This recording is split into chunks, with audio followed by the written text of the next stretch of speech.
Jadi kula suwun seperti keinginannya Rasulullah sallallahu alaihi wasallam. Terus niki terakhir anna Rasulullah sallallahu alaihi wasallam kana la yanamu hatta yaqra alif lam mim tanzil wa tabarakalladzi biyadil mulku wa qala las antawuf yufaddilani kulla suratin fil Qur'an bisab'ina hasanatan.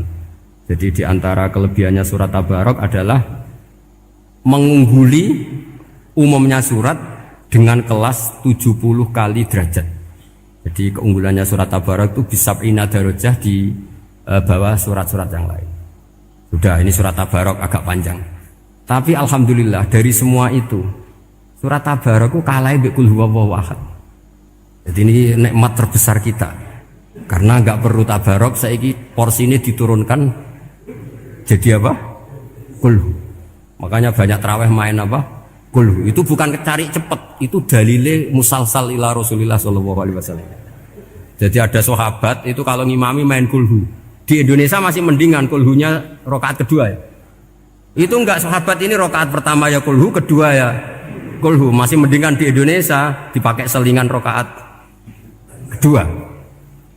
Singkat cerita sahabat yang makmum ini lama-lama mangkel, matur ya Rasulullah, ini orang yang kau pasrai jadi imam itu sering main kulhu. Akhirnya Nabi memanggil, ya Fulan, kenapa kamu suka baca kulhu? Li'annaha sifatur rahman, karena dalam surat Qul itu semuanya menerangkan sifatnya Allah Ta'ala. Maka saya suka itu. Nabi saat itu juga dapat wahyu, ya Muhammad kasih tahu orang itu, inni uhibbu, saya suka dia karena dia suka Qul. Nah, itu aja hafalkan itu. Jadi itu riwayat yang lebih menggembirakan itu. Jadi enggak usah Tabarok, cukup apa? Qul. Dan itu lebih mutawatir. Makanya dalam legenda dunia kiai itu kan ini ada cucunya Sayyidina Ali.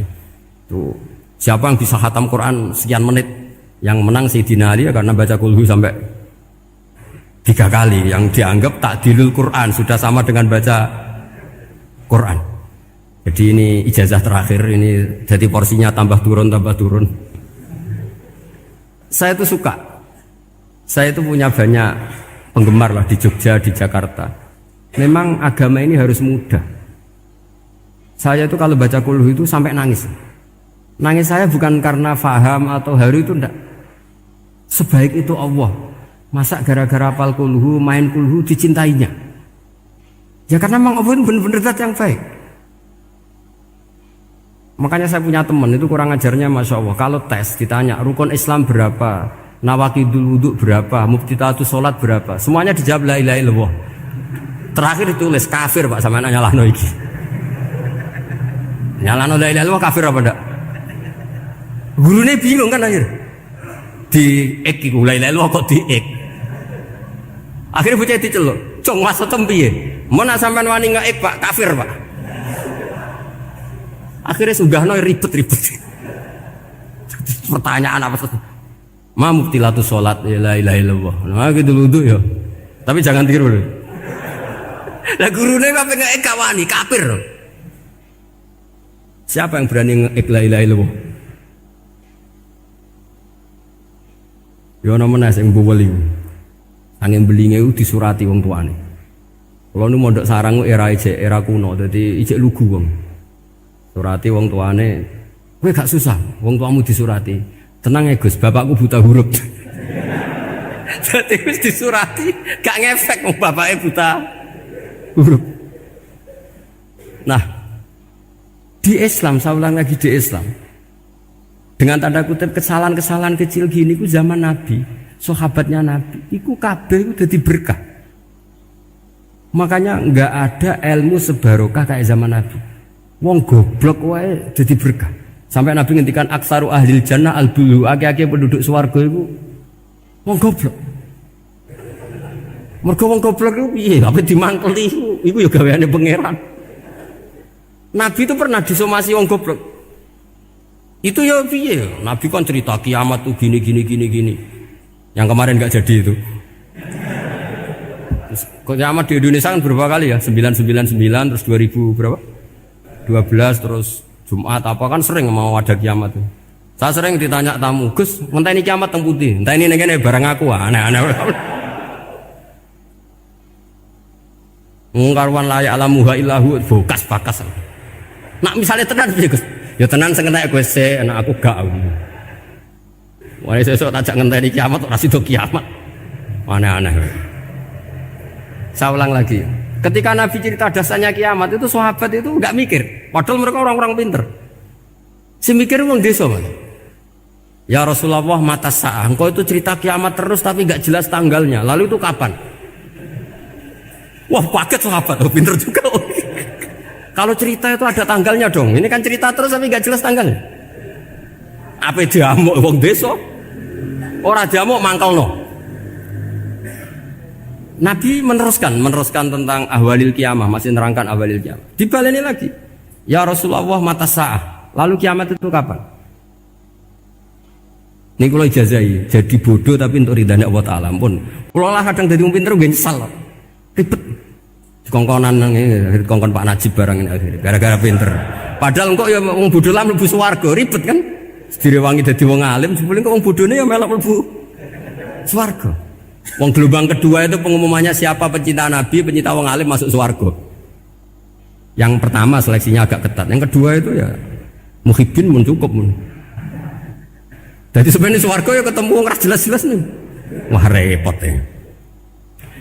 Akhirnya ketika Nabi gak jawab, sahabat itu banyak yang analisis kariha maqala, lam yasma, ada yang bilang lam yasma, memang Nabi tidak dengar. Ada yang analisis sami'a wa kariha maqala, sebenarnya Nabi itu dengar tapi gak suka karena pas khutbah di-cut, diinterupsi. Karena diulang-ulang lagi akhirnya akhirnya Arabi tadi mengulang-ulang lagi, akhirnya Nabi jawab. Karena Nabi itu orang yang sangat pintar, jawabnya ma'atattalaha. Kamu kok berani tanya kiamat kapan, persiapan kamu apa?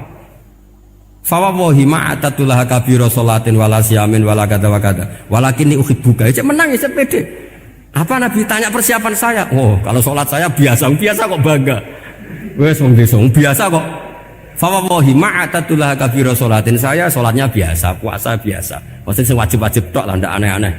Tapi walakinni uhibbuka, tapi saya ini mencintai engkau. Apa jawabannya Nabi? Almar'u ma'aman ahabba. Dan itu melegenda seluruh dunia, baru kayak Bedui. Jadi semua orang yang hafal hadis almar'u ma'aman ahabba atau anta ma'aman ahbabta itu barokatuh hadal badui, karena berkahnya orang Bedui. Dan hadis itu mutawatir karena dikatakan Nabi ketika khutbah, orangnya banyak yang hadir banyak. Barokahnya orang Bedui, gak disopan santun. Mukjizatnya Nabi seringnya gara-gara orang Bedui. Nabi khutbah, wis khutbah cerita akhirat, cerita kebaikan. Ya Rasulullah, khutbah mohon bakas akhirat kebaikan. Sekarang itu tidak ada hujan, halakatil amwal. Sekarang harta hilang semua. Hewan-hewan sudah mau mati semua karena apa? Kekeringan. Mohon jenengan rasa bakas niku pun jaluk udan mawon. Nabi langsung langsung udan tuwes. Nak jari ulama lah, Nabi berodok gelos putih udan seminggu nganti akhirnya sapi ini gak mati krono kehausan tapi kelentir. Parani nih Nabi, ini orang ngerasa salah paren. Ya Rasulullah, wong kula yo donga udan ben ra mati, saiki mati tenggelam. Mun lereni itu santai weh. Akhirnya Nabi itu nuruti meneh. Allahumma hawalena wala alina Allahumma alal akam wa dzirab terus. Di wong desa. Betapa barokahnya wong desa iki orang tahu. Betapa Rasulullah itu sekali ngendikan alam itu harus tunduk.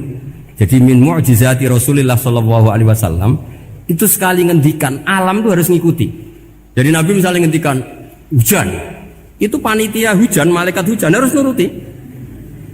Nabi ngendikan berhenti juga harus berhenti. Makanya enak jadi Nabi itu. Tapi kamu nggak mungkin, sudah tutup, sudah tidak mungkin. Makanya Nabi itu pernah minta dalam satu maidah, ya fulan saya ambilkan dirok. Dirok itu kaki kambing yang depan, diambilkan. Ambilkan lagi, diambilkan. Ambilkan lagi ya Rasulullah, bukankah kambing hanya punya dirok dua, kaki depan dua? Andaikan kamu bilang iya, maka akan selalu ada dirok selagi aku minta-minta. Karena alam ini akan mengikuti. Jadi Nabi misalnya mau dahar gitu ya, kok Nabi ngendikan ya Jabir, ini jangan kamu entas, yang entas harus saya. Ini cukup untuk makan orang banyak. Nabi sekali ngendikan cukup. Nasi ini punya konstitusi, harus cukup. Karena Nabi ngendikan cukup. Itu hebatnya Nabi. Beliau punya spesial. Alam ini harus nurut sama beliau. Makanya disebut wadhabu wal ghazala yasyadani laka birrisalah. Semuanya itu harus tunduk.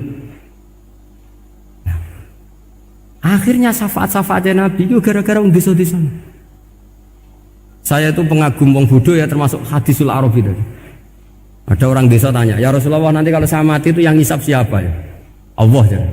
Wah, bagus lah. Terus langsung mulai. Barang mulai abe guyu-guyu. Nabi piye karepe? Dipanggil lagi. "Ya Arabi, kenapa kamu tertawa-tawa terus pulang?" "Ya baguslah kalau yang ngisap Allah. Selama ini hubungan sama Allah saya baik-baik saja." Tapi Nabi muji faqhu hadzal Arabi. Wis pinter kowe cong. Terus pernah lagi ada orang Bedui tanya, "Hal yadhakur rabbu ya Rasulullah? Apakah Tuhan itu pernah senyum? Pernah tertawa?" "Naam," kata Nabi. Ya pernah. Lan na'dima min rabbin yadhaku khairan. Kalau Tuhan pernah senyum, pernah tertawa, wah orang kalau pernah tertawa itu pasti baik. Ya baguslah, enggak apa-apa. Jadi makanya ini unik ya. Islam itu agama yang unik. Agama yang berkah, yang alimnya ya ketulungan, yang bodoh juga ketulungan. Karena memang agama ini untuk semua, lil alamin, untuk semua. Maka kata Imam Ghazali, Allah mengutus Nabi itu diutus ke raja-raja, diutus ke pedagang, diutus ke aromil, diutus ke fuqara, diutus ke birokrat, diutus ke apa saja. Ila jami'i sunufin nas, ila jami'i asnafin nas. Bahwa semua yang mengapresiasi kenabiannya Nabi itu mulai raja, pedagang, PNS, birokrat, orang miskin, orang apa saja yang mengapresiasi dakwahnya Rasulullah Shallallahu Alaihi Wasallam.